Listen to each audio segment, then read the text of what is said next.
Let me tell you about poliomyelitis. Poliomyelitis is a highly contagious disease commonly known as poliovirus. Poliovirus is of three types. We have the type 1 poliovirus, we have the type 2 poliovirus, and we have the type 3 poliovirus. We have the forms of poliovirus. We have the subclinical poliovirus, which is asymptomatic. We have the non-paralytic poliovirus, which is somehow symptomatic, but the symptoms are mild. A patient with non-paralytic poliovirus is going to present with muscle weakness, headache, sore throat, fever, chills, nausea, and all. While a patient with the last type of poliovirus, which is the most uncommon poliovirus and is very severe, may end up with a paralysis. And this is the type of poliovirus that goes into the nervous system.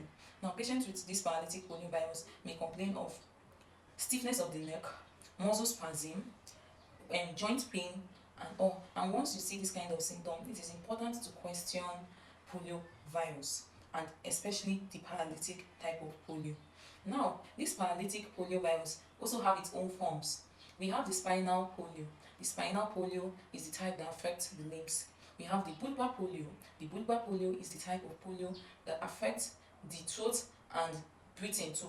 It makes it difficult for the individual to swallow. While we have the bulbospinal polio, which comprises of these two, meaning that an individual with the bulbospinal polio is going to present with both issues with the limbs and also issues swallowing and breathing.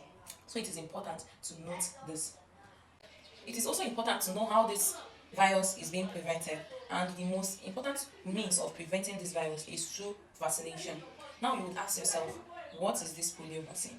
We have two types of polio vaccine. We have the IPV and the OPV.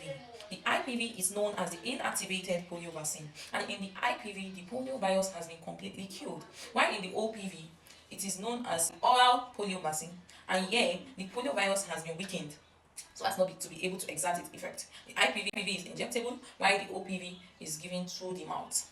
Now, having known this, it is also important to know that the major route of transmission of this virus is through the fecal oral route, which is why it is important for an individual to ensure good personal hygiene and environmental sanitation so as to reduce the rate at which poliovirus is being transmitted.